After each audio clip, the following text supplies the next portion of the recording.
Colonel Chowdhury, এই যে ফিরে আসার কথা নিয়ে আমরা আলোচনা করছি, আমরা দেখেছিলাম যে ওয়াকারুজ্জামান তিনি একটি বিশেষ বিমান মানে এনে দিয়েছিলেন এবং সেই বিশেষ বিমানে করে শেখ হাসিনা তিনি বাংলাদেশ ছেড়েছিলেন।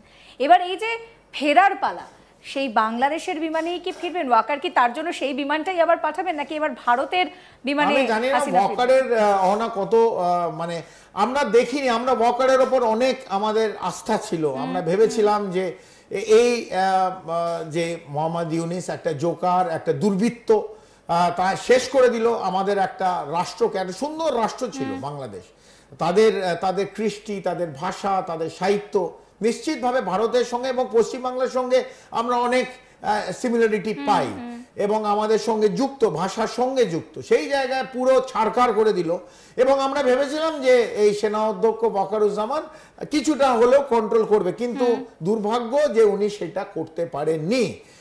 যদিও তার বিরুদ্ধেও বহু এই কামরুল হাসান, মেজর জেনারেল কামরুল হাসান, আরও অনেক লেফটেন্যান্ট জেনারেল যারা আছেন আইএসআই সঙ্গে যারা যুক্ত বাংলাদেশের সামরিক বাহিনী, আমি প্রত্যেকের নাম করতে পারি, তবে আমি জানি না কতটা উচিত হবে, তারা কিন্তু এই ওয়াকারুজ্জামানকে চায় না।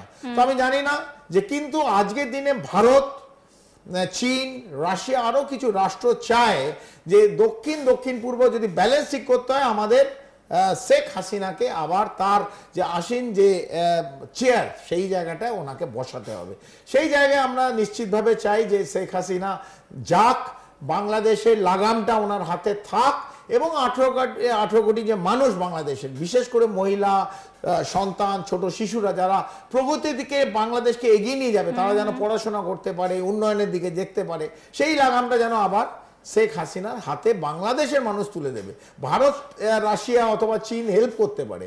সেই জায়গায় আমার মনে হয় ভারতের, আপনি খুব একটা সঠিক প্রশ্ন জিজ্ঞেস করলেন যে কোন প্লেনে যাবে, দরকার হলে ভারত নিজের প্লেনেই পাঠাবে, কারণ আমি জানি না যে তাদের যে প্লেনের অবস্থা, সেটা তো আমরা নিশ্চিতভাবে কয়েকদিন আগে দেখছি ভেঙে পড়ে যাচ্ছে, দরজা খুলে যায় বলে আমি শুনেছি বাংলাদেশ বিমানের যে অবস্থা, এবং 1 বছরে যা বাংলাদেশের হাল, ওদের প্লেনের এবং মানে বাংলাদেশের প্লেন এবং বাংলাদেশের যে গভর্নেন্স, যে অ্যাডমিনিস্ট্রেশনের যে হাল প্রায় একই, মানে সব দিকে ভেঙে পড়ছে, ডেনরাইট এবং ফেভিকল দিয়ে জায়গায় জায়গায় ফুটো বন্ধ করার চেষ্টা করছে, জল বেরিয়ে যাচ্ছে, মানে ভেঙে যাচ্ছে, চৌচির হয়ে যাচ্ছে। সেই জায়গায় আমার মনে হয় কোথাও না কোথাও শেখ হাসিনার ফেরার সময় হয়েছে। আমি আর রহনা দুজনেই আমরা জ্যোতিষী নয়, আমরা সময় বলতে পারবো না, আমরা দিন বলতে পারবো না, আমরা ক্ষণ বলতে পারবো না, কিন্তু আমরা নিশ্চিত যে এমন কিছু একটা ঘটনা ঘটছে, এটা বাংলাদেশের মানুষের জন্য। আওয়ামী লীগ মোহাম্মদ ইউনিস বলতে পারে ব্যান করেছে, কিন্তু মোহাম্মদ ইউনিসের সেই শক্তি নেই, যে কারণ এটা করতে গেলে তাকে পার্লামেন্টের মধ্যে দিয়ে করতে হবে, কিন্তু সে তো অন্তর্বর্তীর একটা জাস্ট প্যারাশুট পর একটা অন্তর্বর্তী লিডার, তাকে যেদিন খুশি সে তার জেল হতে পারে।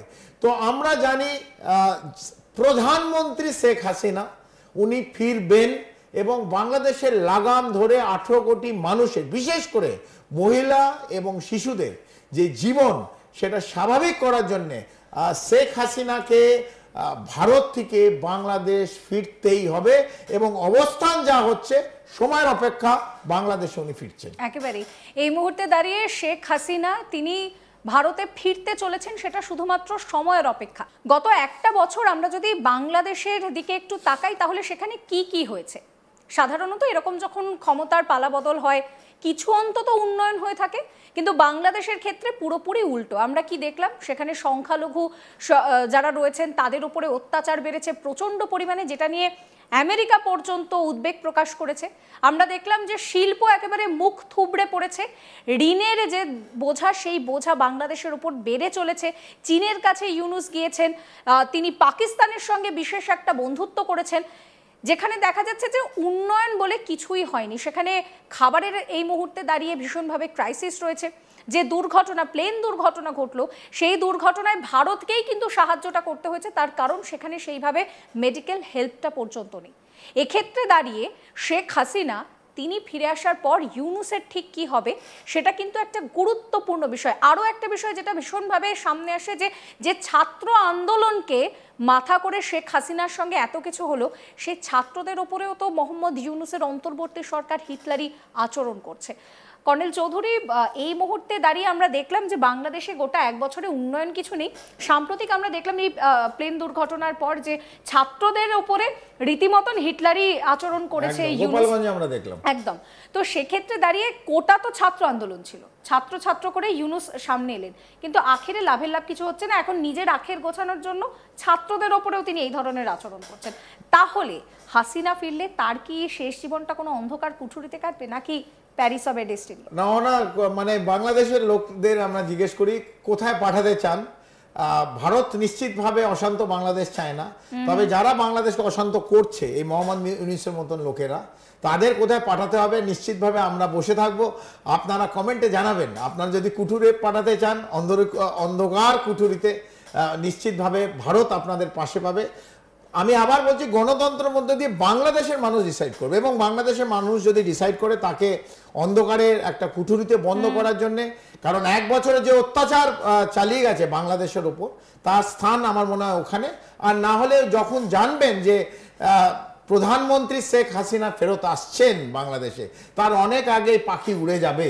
এবং আজকাল অনেক সময় আমরা জানি যে পাখি বিভিন্ন জায়গায় উঠছে, ওড়ার জন্য ছটফট করছে। অনেক সময় নিজের যে জায়গা, নিজের যে ঘর, নিজের যে বাসভবন অনেক সময় থাকছে না। যারা বাংলাদেশে এই সম্বন্ধে খেয়াল রাখেন তারা নিশ্চিতভাবে জানতে পারবেন। এর থেকে বেশি আমরা বলছি না, ক্রমশ প্রকাশ্য আরো বেরোবে। আজ তাক বাংলার থেকে আরো এইসব খবর আগে আপনারা পাবেন। কিন্তু মোহাম্মদ ইউনূস ভেবেছিল যে চীন মোহাম্মদ ইউনূসের পাশে দাঁড়িয়ে আছে অহনা, তাই সঙ্গে সঙ্গে দৌড়ে গেছিল চীনে। চীনে খুব ধরম মরম করেছিল, বলেছিল এয়ারফিল্ড, এয়ারবেস তৈরি হবে, এবং বলেছিল যে 7 লক করার জন্য চীনকে বলা হয়েছিল, এবং 7 লকড কান্ট্রি আমাদের যে স্টেট ইন্ডিয়ার, তার জন্য মার থেকে মাসির দরদ বেশি। তো মোহাম্মদ ইউনূসের খুব দুঃখ হয়েছিল যে কিরম ভাবে এদের ডেভেলপমেন্ট হবে, অ্যাজ ইফ ভারতবর্ষ এই 7টা রাজ্যকে প্রায় ছেড়ে দিয়েছে এবং পশ্চিম বাংলাকে দেখছে না। ইউনূসের তো বরাবর স্বপ্নই 7 সিস্টার, মানে উনি শয়ন স্বপ্নে শুধু 7 সিস্টার। 7 সিস্টারটা ও খুব পলিটিক্যালি ইউজ করে, যাতে ওরা জানে ভারতের এটা সেনসিটিভ জায়গা, তো সেই জায়গাটা হিট করার চেষ্টা করে। তো মনোবৃত্তিটা বেরিয়ে যায় মোহাম্মদ ইউনূসের, যে নেগেটিভ অ্যাটিটিউড সেটা বারবার সামনে চলে আসে। আমরা প্রধানমন্ত্রী তো বহু দেখেছি 71-এর পর যখন বাংলাদেশ হলো এবং আজ পর্যন্ত কোনো, সে বিএনপি হতে পারে, আওয়ামী লীগ হতে পারে, অন্যান্য লোক হতে পারে, 7 সিস্টার্স নিয়ে কারোর মুখ থেকে এরম এইভাবে কথা, এই উক্তি আমরা কারোর থেকে পাইনি। মোহাম্মদ ইউনূস বলেছে। সেখান থেকে মোহাম্মদ ইউনূস ভেবেছিল চীন বোধহয় খুব পাশে দাঁড়াবে, কিন্তু একইভাবে একটা বড় ভুল করে ফেললো না। মোহাম্মদ ইউনূস কি করলো, মার্কিন যুক্তরাষ্ট্রে এই ট্রাম্প সরকারকে ধরম মরম করার জন্য, যদিও ট্রাম্প সরকার থেকে অনেক দূরে ছিল, বাইডেনের একদম লোক ছিল, ক্লিন্টনের লোক ছিল, তো একদম মেরুকরণের অন্যদিকে ট্রাম্পের সঙ্গে ভাব করার জন্য, ধরম মরম করার জন্য, ট্রাম্পের সঙ্গে বন্ধুত্ব করার জন্য বাংলাদেশকে একভাবে বিক্রি করে দিল। সে চট্টগ্রামের পোর্ট বন্দরটা প্রায় সিআইএ এর হাতে তুলে দিয়েছে আপাতত। চট্টগ্রামে রামু ক্যান্টনমেন্টে প্রায় ওদের মার্কিন যুক্তরাষ্ট্র বড় সামরিক বাহিনীর ঘাঁটি করে দিয়েছে, সেন্ট মার্টিনে ঘাঁটি হয়েছে, এবং তাদের লক্ষ্য হচ্ছে এই মায়ানমারে যে চীনের একটা ইনফ্লুয়েন্স আছে সেটা কোনোভাবে ভাঙবে। এটা হচ্ছে মার্কিন যুক্তরাষ্ট্র।